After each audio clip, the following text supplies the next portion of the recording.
काल सकाळी ज्यावेळेस ही बातमी आली 9:15 वाजता, खरं तर मला बारामतीमधूनच फोन आला होता की दादांच्या विमानाला अपघात झाला आहे आणि ते जास्त सिरियस आहेत. ते गेले म्हणून त्यावेळेस त्यांनी सांगितलं नव्हतं. जास्त सिरियस आहेत आणि आम्ही तिथं पोहोचतो. तिथं गेल्यानंतर तुम्हाला त्याची अपडेट देतो. आणि थोड्याच वेळात ती बातमी टी व्हीवर पाहिली आणि माझ्यासाठी तो खरंच मोठा दुःखाचा क्षण होता. कारण अजितदादांना मी पाहिलं होतं ज्यावेळेस डॅडी म्हणजे बाळासाहेब नारे दादा आमच्या ह्याच्यातनं गेले त्यावेळेस. सो त्यावेळेस ते ज्यावेळेस आले होते आम्हाला सगळ्यांना भेटायला, जेव्हा तिथं आले होते त्यावेळेस सांत्वनपर जी भेट दिली होती त्यावेळेस तो एक आपुलकी आम्हाला दाखवली होती. आमच्या परिवाराबद्दल जी आपुलकी त्यांनी दाखवली होती ती शब्दात न मांडण्यासारखी आहे. त्यावेळेस त्यांनी एखादा प्रश्न आम्ही त्यांच्यासमोर मांडला आणि त्यांनी लगेच तिथनं फोन करून त्या अधिकाऱ्यांना सांगितलं की हे असं असं आहे, हे दादांच्या घरातलं काम आहे आणि हे काम लगेच झालं पाहिजे.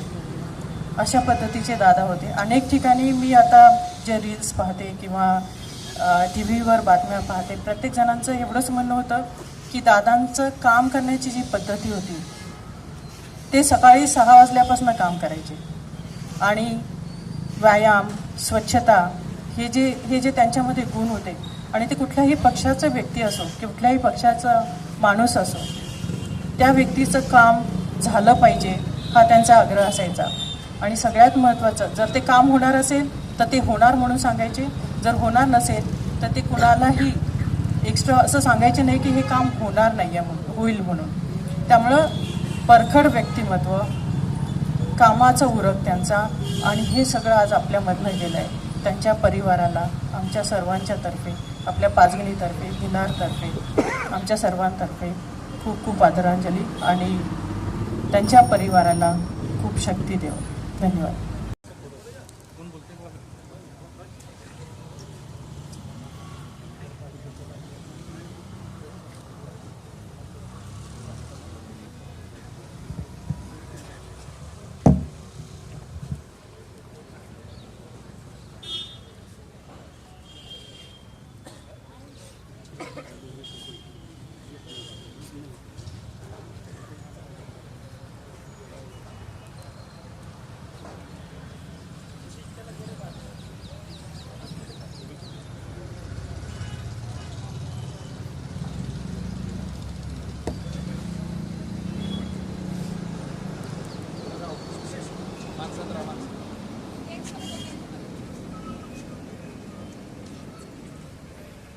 या की पुढे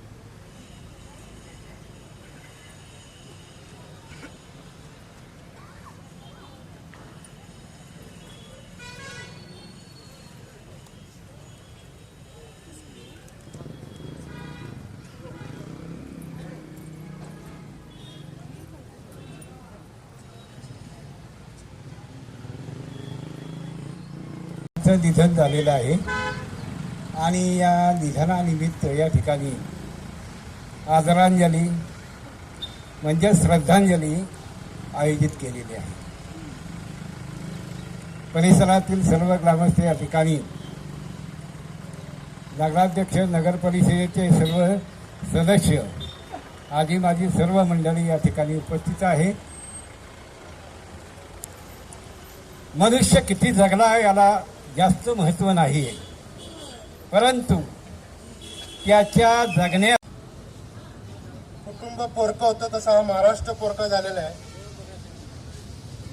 यासाठी या पाचगणी शहरामध्ये, पाचगणी परिसरासाठी सर्व पक्षीय शोकसभा, श्रद्धांजली वाहण्यासाठी आयोजित केलेले आहे. आपण सर्वजण इथं उपस्थित आहात. प्रत्येकाला किंवा प्रत्येक पक्षाच्या किंवा सन्माननीय नगरसेवक, माजी नगरसेवक, इतर कार्यकर्ते यांनी दादांना महाराष्ट्र राज्याचे उपमुख्यमंत्री, राष्ट्रवादी काँग्रेस पार्टीचे राष्ट्रीय अध्यक्ष आणि तुम्हा सर्वांचेच नेते स्वर्गीय अजितदादा पवार यांच्या शोकसभेच्या निमित्तानं आपण सर्वजण या ठिकाणी एकत्र आलो. खरं तर आज या चौकात आम्ही नेहमी कार्यक्रम हे स्वागताचे घेत असायचो, परंतु आज म्हणजे आत्ता पण आम्हाला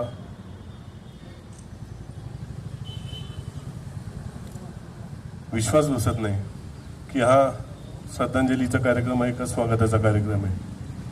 कारण काल परवा बोलणारे दादा आज आपल्यामध्ये नाहीत, हा खरं विश्वासच कुठल्याही लोकांना किंबहुना महाराष्ट्रातली जनतेला हा पटत नाही. खरं दादा आज काय आहेत ते आज सर्व महाराष्ट्रातल्या जनतेला समजलं. दादांनी केलेली कामं, दादांचं असणारे कार्य, किंबहुना या देशासाठी, राज्यासाठी केलेली त्यांनी सेवा ही आज आपल्या सगळ्यांना दिसून येते. काल आम्ही बारामतीला गेलो. बारामतीला आम्ही 1 वाजता त्या ठिकाणी पोचलो आणि 1 वाजता त्या ठिकाणी चालायला जागा नव्हती अशी परिस्थिती त्या ठिकाणी होती. आणि सगळ्यांच्या तोंडात एकच की दादा दादा होता, हे खरं या राज्यानं दाखवून दिलं. आज आपण बघतोय सकाळी ज्यावेळेस अंत्यविधी होता त्यावेळे राज्यातले ते नेते मंडळी आलेत, पण त्याहीपेक्षा देशातल्या नेते मंडळींनी सुद्धा येऊन त्या ठिकाणी आपले आदरांजली वाहण्याचं त्या ठिकाणी काम केलं. दादांच्या बाबतीत सगळ्यांनी सांगितलं, परंतु मी दादांना जवळनं बघितलेला आमचा संवाद झालेले दादा म्हणजे आम्हाला सुद्धा 1-2 वेळा म्हणजे त्यांच्या कॅबिनमधून जर वेळ घेतली असेल तरच एंट्री आणि वेळ घेतली नसेल तर वेळ घेऊन यायचं हे सांगणारे दादा. आणि तेच दादा ज्यावेळेस त्यांच्या घरी गेलो त्यावेळेस आम्ही बाजूला बसलेलो, तेच दादा त्यांच्या टेबलवरती जेवाय बोलवणारे दादा. हे असा फरक असणारा नेता खरं या महाराष्ट्राला आजपर्यंत आपल्याला लाभलेला होता. आज त्यांच्या जाण्यानं खरं तर आपल्या जिल्ह्याला की ज्यांनी पुणे जिल्ह्यापेक्षा अधिकचं प्रेम हे सातारा जिल्ह्यावरती केलं आणि ते करत असताना आज जे साताऱ्यामध्ये जे तुम्हाला डेव्हलपमेंट दिसत असेल त्याच्यात सिंहाचा वाटा कोणाचा असेल तो आदरणीय दादांचा असेल, हे आपण त्यांना आज स्मरण केलंच पाहिजे. आज सुद्धा सातारला मोठं मेडिकल कॉलेजची त्या ठिकाणी उभारणी चाललेली आहे. ते कॉलेज उभारणीमध्ये सगळ्यात जास्त वाटा होता तो दादांचा होता. कुठलंही काम असू द्या, आम्हाला 2022 साली आठवतंय महाबळेश्वर तालुक्यामध्ये अतिवृष्टी झाली आणि दादांना आबांनी विनंती केली, दादा महाबळेश्वर तालुका पूर्णपणे त्या ठिकाणी वाहून गेलेला आहे, तुम्ही एकदा भेट दिली तर बरं होईल. कारण आंबेनळी घाट आपला पूर्णपणे बंद होता की ज्याचं 3 महिने त्या ठिकाणी तो रस्ता होणार नव्हता. दादा त्या ठिकाणी आलेत. दुसऱ्या दिवशी त्यांनी आबांना मुंबईला बोलवलं आणि त्या दिवशी 300 ते 350 छोट्या मोठ्या पुलांना आणि जे रस्ते वाहून गेलेले आहेत त्यांना त्या ठिकाणी मंजुरी दिली. आज क्षेत्र महाबळेश्वर सारख्या आराखड्याचा मी साक्षीदार आहे. दादांची खरं आम्ही वेळ घेऊन गेलो नव्हतो, दादांसाठी 5 मिनिटं मागितली. दादांनी आम्हाला 1 तास त्या ठिकाणी वेळ दिला आणि ज्या दिवशी बैठक घेतली त्या बैठकीत 200 कोटीच्या आराखड्याला त्या ठिकाणी मंजुरी दिली. खरं तर आता या तालुक्याचं, या जिल्ह्याचं विकासाचं एक नवीन चालना सुरू होणार होती, परंतु काल त्यांच्या काळानं घाला घातला. आणि मरण तरी कसं यावं बघा. ज्या मातीशी नेहमी ते प्रामाणिक राहिले, ज्या मातीत नेहमी त्यांना मान सन्मान मिळाला, किंबहुना बारामतीचा आदर्श हा राज्याला, देशाला देण्याचं त्यांनी काम केलं, त्या बारामतीच्या मातीमध्येच त्यांना त्या ठिकाणी त्या वेदना त्या ठिकाणी सहन कराव्या लागल्यात. कारण दादा नेहमी शिस्तीचे याचे एक प्रिय असणारा नेता आणि या नेत्याला खरं असे म्हणजे मृत्यू येणं हे खरं एखाद्या विरोधकाला पण येऊ नये अशा पद्धतीचं काल त्यांना मृत्यूनं त्या ठिकाणी कवटाळलं. आज त्यांच्या जाण्यानं खरं बारामतीकर असतील पण त्याहीपेक्षा महाराष्ट्र हळहळतोय. म्हणजे आम्ही आमच्या राजकीय जीवनामध्ये बघितलं, बरेच नेते आपले होऊन गेले, त्यांनी त्यांच्या कार्यपद्धतीवरती त्यांनी सुद्धा कार्य केलं, परंतु आजच्या या नेत्याच्या जाण्यानं खरं विरोधक सुद्धा त्या ठिकाणी दादांची वाहवा करतात. काल तुम्ही बघितलं की राज ठाकरे साहेबांनी सांगितलं जर शाहू फुले आंबेडकरांचा जर विचार कोण या महाराष्ट्रामध्ये जोपासत असेल तर ते फक्त आणि फक्त अजित पवार त्या ठिकाणी जपतात. कुठलाही पक्ष मानत नाहीत, कुठलीही जात मानत नाहीत. निवडणुकापुरतं फक्त पक्ष, निवडणुका संपल्या की महाराष्ट्र माझी ही जनता, महाराष्ट्र माझा हा असणारा माझा प्रत्येक माणूस हा माझा माणूस, ही त्यांची नेहमी भावना असायची आणि त्या पद्धतीनं काम करायचं. आज जातीपातीच्या राजकारणामध्ये कधीही त्यांनी उडी घेतली नाही.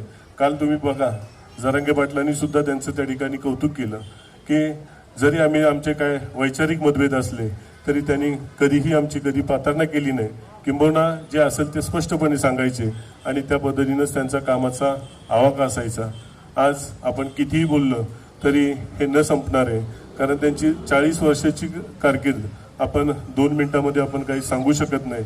तरी पण असा नेता होणे नाही, परंतु त्यांनी घालून दिलेले आदर्श, त्यांनी राजकीय याच्यामध्ये केलेलं काम हे खरं आपल्यासाठी सगळ्यांसाठी प्रेरणादायी आहे. आज आपण पाचगणी शहराच्या वतीनं या परिसराच्या वतीनं ही सर्वपक्षीय शोकसभा आपण घेतोय. त्यामुळं ही श्रद्धांजली वाहत असताना माझं सगळ्यांना एकच सांगणं आहे की राजकीय जीवनामध्ये कसं काम करावं याचं आदर्श आणि मूर्तिमंत उदाहरण कोण असेल तर ते दादा असतील. याचं सगळ्यांनी थोडं भान ठेवून या ठिकाणी आपल्याला या राजकीय याच्यामध्ये काम करावं लागणार आहे. दादांनी त्यांच्या, तुम्ही बघताय की राजकारणामध्ये माणूस म्हणजे ऑलराऊंडर ज्याला म्हणतो, अष्टपैलू व्यक्तिमत्व, हे फक्त दादांसाठीच ते आपण लागू होऊ शकतं. कारण एक ग्रामीण भागातील रांगडा माणूस एखाद्या शहरात गेला तरी शहराप्रमाणे वागणार, एखाद्या गावात गेला तर गावाप्रमाणे वागणार आणि एखाद्या वस्तीमध्ये गेला तरी तो वस्तीप्रमाणे वागणार. हे असं आपल्याला कुठेही बघायला मिळणार नाही.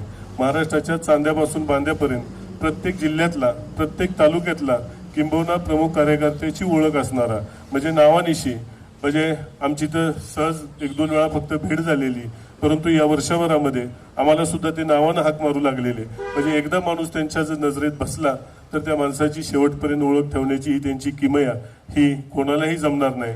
ती खरं दादांची किमया होती आणि त्या याच्यावरतीच आम्ही सुद्धा राजकीय याच्यामध्ये काम करत असताना दादांचा आदर्श घेऊनच या ठिकाणी काम करतोय. त्यांचं स्पष्ट बोलणं, त्यांचं वागणं, किंबहुना लोकांसाठी काम करण्याची त्यांची मानसिकता ही खरं आपण सगळ्यांनीच ओळखून आपल्याला सुद्धा त्या पद्धतीनं काम करावं लागणार आहे. हा महाराष्ट्र पुढे न्यायचा असेल, नेहमी तुम्ही बघा 3 दिवसापूर्वीचं सगळेजणांनी भाषण ऐकलं असेल तुम्ही की ते सांगत होते की या नियतीनं कोण येईल कोण जाईल याच्यापेक्षा महाराष्ट्र माझा आहे आणि त्या महाराष्ट्रासाठीच मी यापुढे लढणार जगणार, ही त्यांची नेहमी ख्याती असायची.